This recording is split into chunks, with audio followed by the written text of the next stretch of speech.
2009년 회계사 2차 44회 원가회계 문제 5번을 설명하겠습니다. 문제 5번은 활동기준원가 계산에 관한 문제로 여기에서는 활동기준원가 계산에 의해 원가를 분석하고 제품별 수익성 분석과 마케팅 전략을 평가합니다. 그리고 미사용조업도의 원가를 분석합니다. 본 영상은 원가관리회계 기출문제 연습집에 수록되었거나 수록될 예정인 공인회계사, 세무사, 감정평가사, 관세사 시험에서 출제된 원가관리회계 기출문제 설명자료를 온에어 스튜디오의 AI 보이스를 활용하여 제작하였음을 알려드립니다. 본 영상은 전반부에서 연도별 기출문제와 당해연도 기출문제를 목차별로 분석하고 후반부에서 출제문항에 관련된 핵심 개념과 풀이과정을 설명합니다. 따라서 출제문항에 관한 풀이과정만 필요한 경우에는 전반부를 건너뛰고 후반부의 풀이과정 설명을 참고할 것을 추천합니다. 2009년 회계사 2차 44회 원가회계 과목에서는 문제 1번부터 문제 5번까지 5문제가 출제되었는데 문제 1번의 표준원가 계산과 문제 2번의 손익분기 분석은 관리회계 분야에서 출제되었고 문제 3번의 연산품과 결합원가 배분, 문제 4번의 부문별 원가 계산, 문제 5번의 활동기준원가 계산은 원가회계 분야에서 출제되었습니다.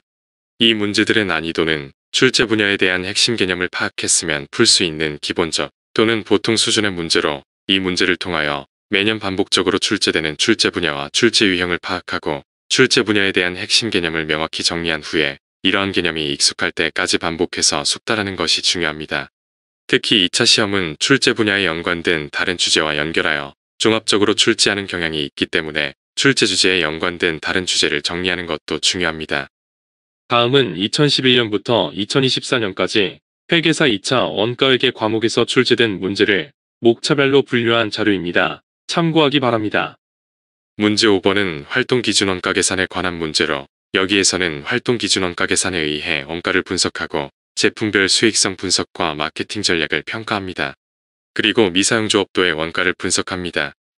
원가회계 분야의 주된 관심 분야는 제품 원가를 계산하는 데 있는데 제품 원가를 계산하는 원가회계 시스템은 분류 방법에 따라서 다양하게 분류됩니다. 원가 집계 방법에 따라서 개별 원가 계산, 종합 원가 계산, 혼합 원가 계산, 그리고 역선 원가 계산으로 분류하고 재고자산 평가 방법에 따라서 전부 원가 계산, 변동 원가 계산, 초변동 원가 계산, 그리고 활동기준 원가 계산으로 분류합니다.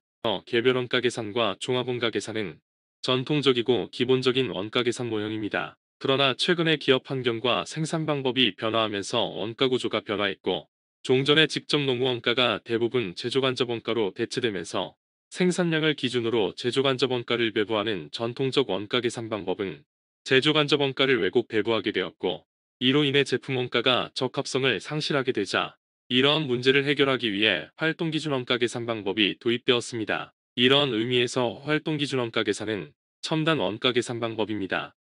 주남극전자는 한 가지 종류의 컴퓨터를 구매하여 개인이나 기업체 등에 판매하는 컴퓨터 유통업체인데 여기에서는 작년 한 해 동안의 손익계산서와 관련 자료를 이용하여 활동기준원가 계산에 의해 원가를 분석하고 제품별 수익성 분석과 마케팅 전략을 평가합니다. 그리고 미사용조업도의 원가를 분석합니다. 기업의 생산 방법이 소품종 대량 생산에서 다품종 소량 생산으로 변화되고 공급자 중심에서 수요자 중심으로 기업 환경이 변함에 따라서 직접 재료 원가, 직접 농무 원가, 제조 간접 원가의 비중인 원가 구조가 달라졌습니다. 종전에는 직접 재료 원가와 직접 농무 원가가 주요 원가였고 제조 간접 원가에 적었지만 제조 간접 원가는 다양하고 이질적인 항목으로 구성되는데 제조 간접 원가의 비중이 커지고 제조 간접 원가의 복잡성 정도가 커짐에 따라서 전통적인 조업도 기준 원가 계산 방법은 적합성을 상실하게 되었습니다. 이러한 문제를 해결하기 위한 방안이 활동별로 원가를 집계한 후 활동 사용량에 비례하여 간접 원가를 배부하는 활동기준 원가 계산입니다.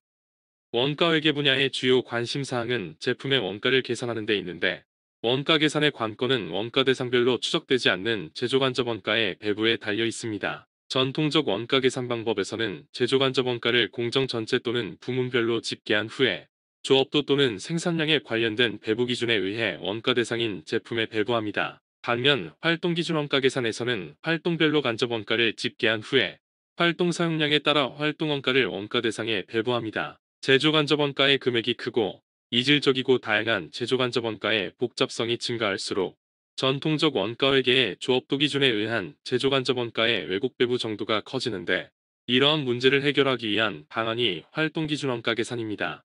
제조 과정에는 직접 재료 원가, 직접 노무 원가, 변동, 고정 제조 간접 원가가 발생하는데 직접 재료 원가, 직접 노무 원가, 변동 제조 간접 원가는 생산량에 따라 총액이 비례적으로 변동하는 변동 원가이고 고정 제조 간접 원가는 생산량과 관계없이 일정하게 발생하는 원가입니다. 전통적 원가 계산에서는 생산량과 무관하게 발생하는 고정 제조 간접 원가를 생산량에 관련된 배부 기준에 의해 제품에 배부했고 이로 인해서 제조 간접 원가가 왜곡 배부되었습니다. 활동 기준 원가 계산에서는 원가를 유발하는 활동을 생산량 이외의 배치 수준 활동, 제품 라인 수준 활동, 설비 유지 활동으로 세분하고 원가를 활동별로 집계한 다음 활동 사용량에 따라 활동 원가를 원가 대상에 배부합니다. 한 해 동안 115만원, 매출원가는 5천만원, 매출 총이익과 세전이익은 각각 1015, 매출원가를 기준으로 매출액은 120, 원가가산 이익률은 20.3%이고 택배 운송 방법과 직접 배송 방법으로 컴퓨터를 배송합니다. 판매 관리비 중에서 택배 수수료와 직접 배송비는 택배 운송과 직접 배송 방법별로 추적 가능한 직접 원가인 반면 배송센터 운영비와 주문 처리비, 그리고 기타 판매 관리비는 배송 방법별로 추적하기가 어려운 간접 원가입니다. 직접 원가는 배송 방법별로 추적하여 집계하고 간접 원가는 인위적 배부 기준에 따라서 배송 방법별로 배분합니다. 이 회사의 연간 총 판매 수량은 10만 개로 이중 택배 운송은 9만 개, 직접 배송은 1만 개입니다. 이 회사의 매출원가는 5천만 원이기 때문에 이를 총 판매 수량 10만 개로 나눈 개당 매출원가는 500원입니다. 이 회사는 택배 운송의 경우에 원가의 120%로 판매 가격을 결정하기 때문에 원가 가산율은 20%이고 직접 배송 방법의 원가 가산율은 23%로 회사 전체의 원가 가산율은 20.3%입니다. 전통적 원가 계산에서는 매출액에서 배송 방법별로 추적 가능한 직접 원가를 차감하여 직접 이익을 계산하고 여기에서 간접 원가 배분액을 차감하여 배송 방법별 세전이익을 계산합니다. 매출액에서 직접 원가를 차감한 택배 운송과 직접 배송 방법별 직접 이익은 855만원과 79만원이고 여기에서 배송센터 운영비 500만원, 주문 처리비 84만원, 기타 판매 관리비 180만원에 합계액 764만원을 판매 비율인 90%와 10%를 곱한 간접 판매 관리비 배분액은 687만 6천원과 76만 4천원입니다. 배송 방법별로 직접 이익에서 간접 판매 관리 배분액을 차감한 세전이익은 각각 167만 4천원과 2만 6천원입니다. 물음 1번에서는 배송 방법별로 수익성을 분석하기 위하여 활동원가 계산에 의하여 판매 관리비를 분석합니다. 간접 원가인 배송센터 운영비는 500만원이고 배송 처리 상자는 10만 개여서 상자당 배송센터 운영비는 50원입니다. 직접 배송 방법의 직접 원가인 직접 배송비는 36만원이고 직접 배송을 담당하는 운전기사는 4명, 1인당 연간 배송 시간은 1500시간으로 연간 총 직접 배송 가능 시간은 6000시간이기 때문에 직접 배송비 36만원을 연간 총 배송 가능 시간 6000시간으로 나눈 시간당 직접 배송비는 60원입니다. 주문 처리비 84만원은 간접 원가이고 주문 처리 담당 직원 인원은 15명, 1인당 실제 작업 시간은 1600시간이기 때문에 연간 총 주문 처리 시간은 24000시간이고 주문 처리비 84만원을 연간 총 주문 처리 시간 24000시간으로 나눈 시간당 주문 처리비는 35원입니다. 이 회사의 주문 방법은 전화나 팩스 주문 방법과 인터넷 주문 방법이 있는데 주문 방법별 주문 처리 시간은 0.2시간과 0.1시간이기 때문에 주문 방법별 주문 처리 시간에 시간당 주문 처리비 35원을 곱한 주문 방법별 주문 처리 비용은 각각 7원과 3.5원입니다. 택배 수수료 4만 5천원은 택배 운송 방법의 직접 원가이고 이것을 택배 운송 상자 9만 개로 나눈 택배 상자당 택배 수수료는 5원입니다. 물음 1번에서 상품 한 상자당 배송센터 운영비는 50원, 주문 방법별 주문 처리 비용은 각각 7원과 3.5원, 상품 한 상자당 택배 수수료는 5원, 직접 배송 시간당 비용은 60원입니다. 이 회사의 원가 담당자는 배송 방법과 주문 방법별로 4개의 주문에 대하여 수익성을 분석합니다. 1번 주문과 3번 주문은 택배 배송 방법이고 2번 주문과 4번 주문은 직접 배송 방법입니다. 주문 1번과 주문 3번은 전화 팩스 주문이고 1번 주문과 4번 주문은 인터넷 주문입니다. 주문당 매출원가는 500원이기 때문에 여기에 배송 방법별로 원가 가산율 20%와 23%를 곱한 매출액은 각각 600원과 615원입니다. 모든 주문품에 대하여 상자당 배송센터 운영비 50원을 배부하고 택배 부문에 대해서는 주문당 5원의 택배 수수료를 배부합니다. 그리고 직접 배송에 대해서는 시간당 60원의 직접 배송비를 배부하는데 주문당 직접 배송 시간은 4시간이기 때문에 직접 배송비 배부액은 240원입니다. 2번 주문과 3번 주문은 전화나 팩스 주문이기 때문에 주문 처리비 7원을 배부하고 1번 주문과 4번 주문은 인터넷 주문이기 때문에 주문당 3.5원의 주문 처리비를 배부합니다. 주문별로 매출 총 이익에서 활동원가 배부액을 차감한 세전 이익 또는 세전 손실은 각각 41.5원, 182원, 38원, 178.5원이고 매출액 이익률 또는 매출액 손실률은 각각 6.9%, 29.6%, 6.3%, 6.0%입니다. 수익성이 가장 높은 주문은 인터넷 주문에 의한 택배 배송 방법으로 매출액 이익률은 6.9%이고 수익률이 가장 낮은 주문은 전화 팩스 주문에 의한 직접 배송 방법으로 매출액 손실률은 29.6%입니다.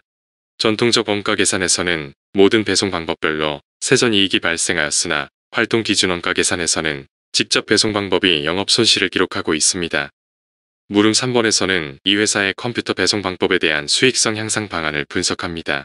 이 회사의 연간 배송 수량은 10만 개인데 이 중에서 직접 배송 물량은 10,000개이고 직접 배송 물량 10,000개의 매출액은 원가 가산율 23%를 곱한 615만원이고 여기에서 직접 배송비 35만원을 차감한 직접 배송 증분이익은 80만원이었습니다. 반면 직접 배송 물량 10,000개를 택배 배송 방법으로 배송할 경우에 10,000개의 매출원가는 단위당 매출원가 500원을 곱한 500만원이고 여기에 택배 배송 방법의 원가 이익 가산율 20%를 곱한 택배 배송 매출액은 600만원입니다. 그리고 개당 택배 수수료 5원을 곱한 택배 수수료 5만원을 차감한 증분이익은 95만원입니다. 직접 배송 물량 10,000개를 택배 배송 방법으로 배송할 경우에 증분이익은 오히려 15만원이 더 증가하기 때문에 수익성의 측면에서는 직접 배송 방법보다는 택배 배송 방법으로 배송하는 것이 더 유리합니다. 그러나 고객 만족도를 향상시킬 목적으로 직접 배송 방법을 추진할 경우에는 직접 배송 방법의 원가 이익 가산율 23%를 높이는 방안을 강구할 필요가 있습니다.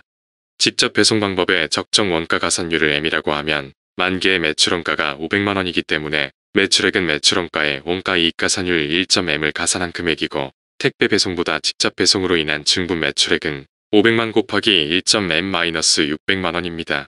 그리고 직접 배송 방법을 선택할 경우 택배 수수료 5만원은 절감되고 직접 배송비 35만원이 추가로 발생하기 때문에 직접 배송 물량 10,000개를 택배 배송보다 직접 배송 방법을 선택할 경우 증분이익은 500만 곱하기 1.M-이 0 이상이 되도록 M을 계산하면 원가 가산율 M은 26%입니다.